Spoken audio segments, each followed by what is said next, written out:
Hi everyone and welcome back to education tube platform. और जैसा कि आप जानते हैं कि पीएसयू सीरीज में हम आगे बढ़ रहे थे। पिछले वीडियो में मैंने अपने गेल इंडिया के बारे में मैंने आपको बताया और इस वीडियो में हम शुरुआत करेंगे पीजीसीआईएल के ऊपर। जी हाँ, पावर ग्रिड के ऊपर मैं ये वीडियो बनाऊंगा।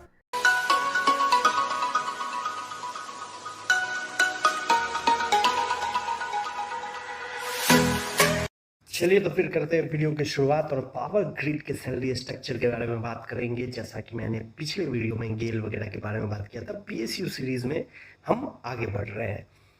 और आज जैसा कि आप देख सकते हैं, मैंने पावर ग्रिड का रिक्रूटमेंट जो अभी नोटिफिकेशन आया था गेट 2026 के करीब, वो मैंने पीडीएफ खोला है और वो पीडीएफ को थोड़ा सा स्टडी कर रहा था। उसके बाद जो मेरे कुछ फ्रेंड्स हैं जो पावर ग्रिड में जॉब कर रहे हैं, उनके साथ थोड़ा सा गुफ्तगू किया है और साथ ही साथ मैंने सैलरी के बारे में भी जाना है। पहले तो आप देख सकते हैं कि जिसमें आपका रिक्रूटमेंट का कैटेगरी क्या है, क्या गेट का जो स्कोर है वो आपका 85%, यानी कि काफ़ी ज़्यादा वेटेज है गेट का। और फिर इसके बाद जीडी और आपका पीआई होगा, तो पर्सनल इंटरव्यू, और इन दोनों का वेटेज है 15%। तो आपका सिलेक्शन गेट प्लस जीडीपीआई के बदौलत होता है।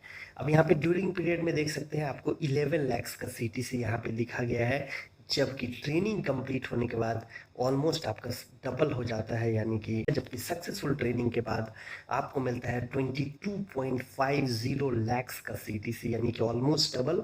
क्योंकि आप जानते हैं कि ट्रेनिंग पीरियड में आपको बहुत सारी फैसिलिटीज नहीं मिलती है, इसके कारण इसका यहाँ पे सीटीसी कम होता है। अब चलिए वीडियो की ओर आगे बढ़ते हैं और मैं आपको जो भी बताऊंगा वो ट्रेनिंग पीरियड के बाद की कहानी बताऊंगा। तो आप ट्रेनिंग पीरियड में आपके साथ क्या क्या होता है इस बारे में हम बात करेंगे इस वीडियो में।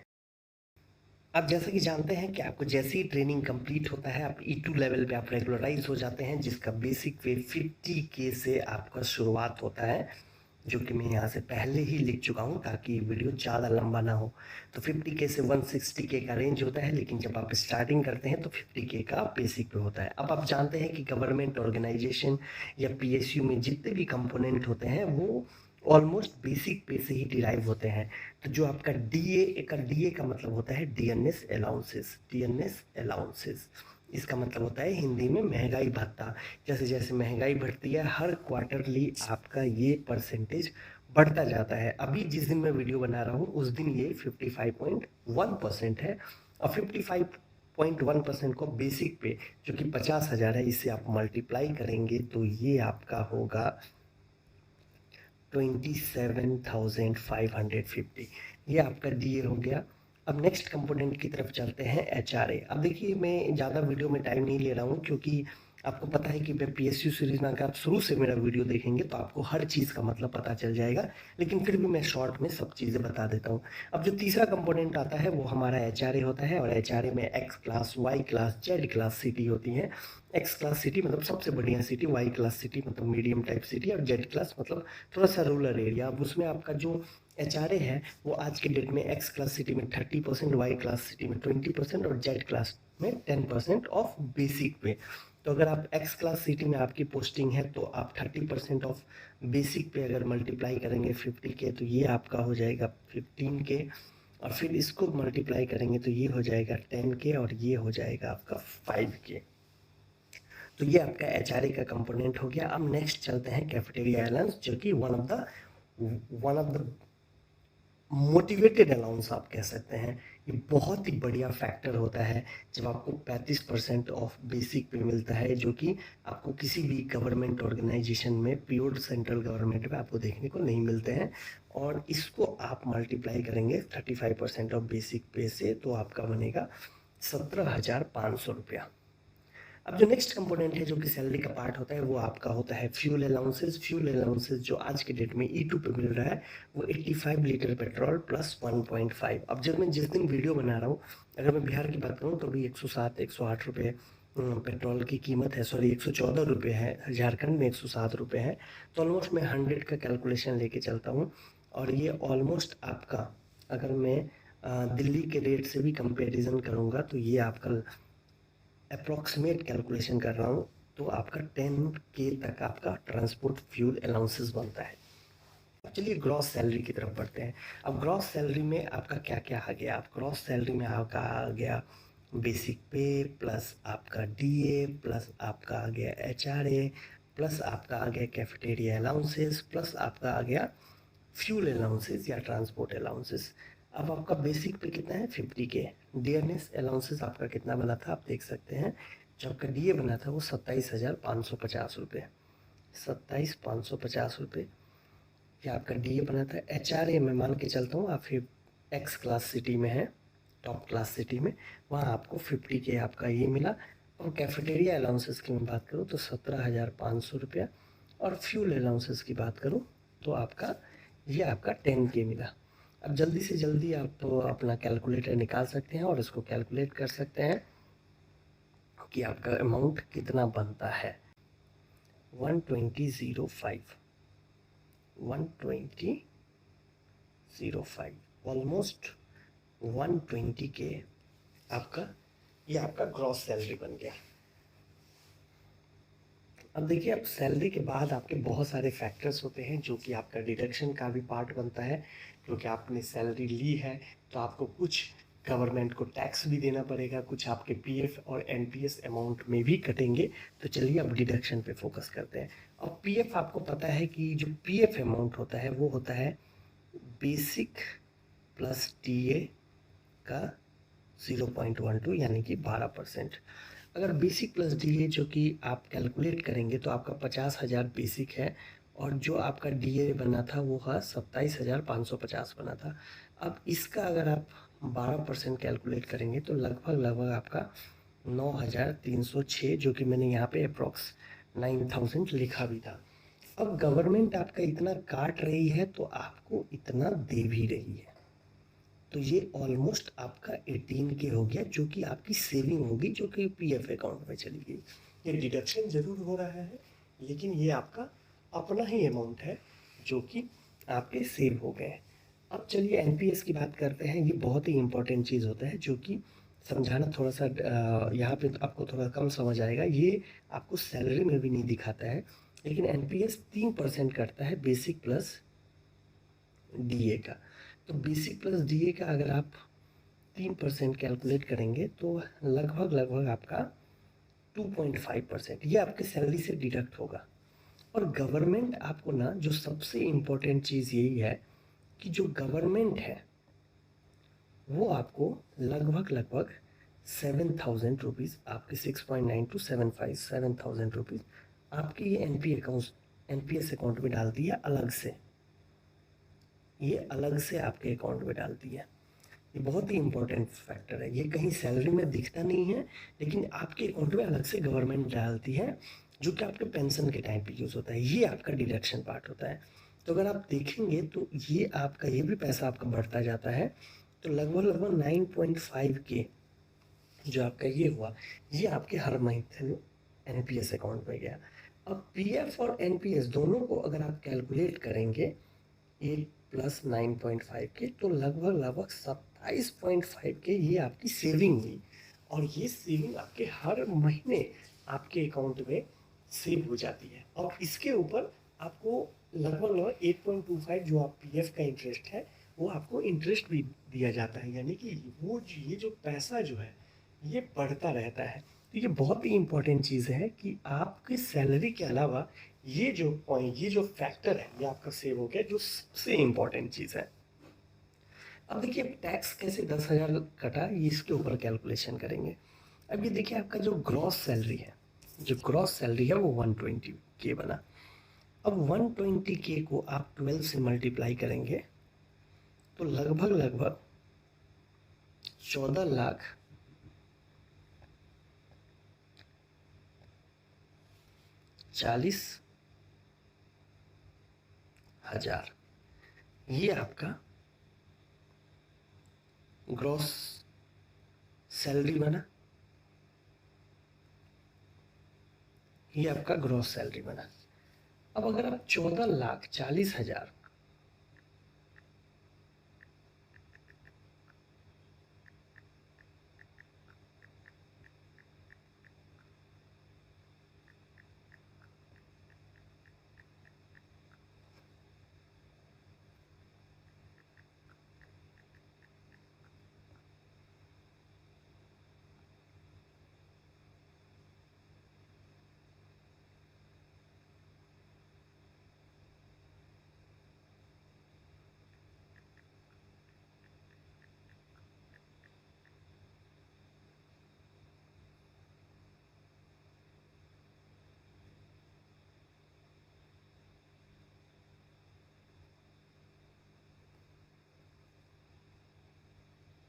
अब पर मंथ, हेलो चलते हैं। अब देखिए इतना अमाउंट, अब इस अमाउंट पे जो आप टैक्स का कैलकुलेशन करेंगे ना, तो सिर्फ इस अमाउंट पे आपका 7.5 to 8 के आपका टैक्स कट जाएगा। ठीक है, ये अमाउंट पे आपका टैक्स कटेगा पावर ग्रिड में।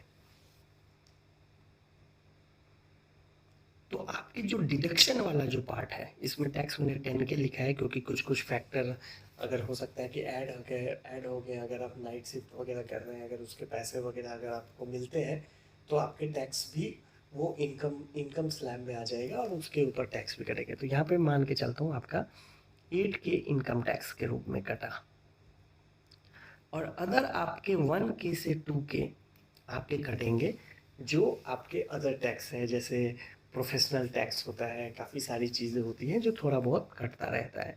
तो अगर आप डिडक्शन को कैलकुलेट करेंगे पूरा, तो यहाँ आपके कट गए, आपके 9,000 पीएफ में कट गए, 2,000 के करीब यहाँ पे कट गया, 2,000 यहाँ, 9,4 13,000 और 8,000 21,000। तो टोटल 21,000, ये अप्रॉक्स में मान के चला हूँ कि टोटल जो आपका डिडक्शन हुआ वो 21,000 हुआ। तो आपके जो इन हैंड सैलरी बने, in hand salary with HRA, वो आपका कितना बना? अगर आप एक 20 में हटा लेंगे तो लगभग 99 के टू 1 lakhs। और अगर आप विदाउट HRA हैं, कंपनी की फैसिलिटीज़ में हैं, तो उसमें से आप 15,000 कटा लेंगे तो 85 के तक आपकी इन हैंड सैलरी बनेगी, इन हैंड सैलरी बनेगी। ठीक है, अब जो PSU का जो बेस्ट पार्ट होता है वो होता है इसके पर्क्स अलाउंसेस, जो कि बहुत ही बड़ा फैक्टर होता है कि आपको पर्क्स और अलाउंसेस PSU में कितने मिलते हैं। अब PSU में मोबाइल की बात करूं तो 53,000 मिलता है पर 2 ईयर पे, बहुत बड़ा फैक्टर है। लैपटॉप की बात करूं तो लैपटॉप आपको मिलता है 90 के प्लस 18% GST, लगभग 106 के, ये आपको लैपटॉप के लिए मिलता है 1,06,000 पर 3 साल पे। ठीक है, बात करते हैं फर्नीचर के। फर्नीचर के लिए आपको 1 लाख प्लस 18% GST मिलता है पर 4 साल पे, यानी कि 1,18,000 रुपये लगभग आपको फर्नीचर के लिए मिलते हैं। ठीक है, अगर मैं चश्मे की बात करूं तो चश्मे आपको मिलते हैं 12 के पर 2 ईयर। ठीक है, और ड्रेस अलाउंसेस की बात करूं तो 56 के पर ईयर। ठीक है, तो ये भी आपका एक अमाउंट बना जो कि आपके पर्क्स एंड अलाउंसेस के पार्ट हो गए। अब जो सबसे इम्पोर्टेंट चीज़ यही है कि जो PSU में जो लोग जॉब करते हैं उनको पता है कि ये कितना इम्पोर्टेंट फैक्टर आपके उसमें आता है कि आपको फ्री मेडिकल मिलता है। फ्री मेडिकल, चाहे वो OPD केस हो, IPD केस हो। अब OPD IPD में क्या डिफरेंस होता है, इसके लिए आप ONGC वाला वीडियो देखेंगे तो आपको जल्दी ज़्यादा अच्छे से समझ आएगा कि ONGC में पे स्ट्रक्चर क्या है। अब मैं फ्री मेडिकल की बात करूं तो आपका सेल्फ प्लस आपकी पत्नी प्लस आपके बच्चे, सन डॉटर, प्लस अगर डिपेंडेंट फादर मदर है, डिपेंडेंट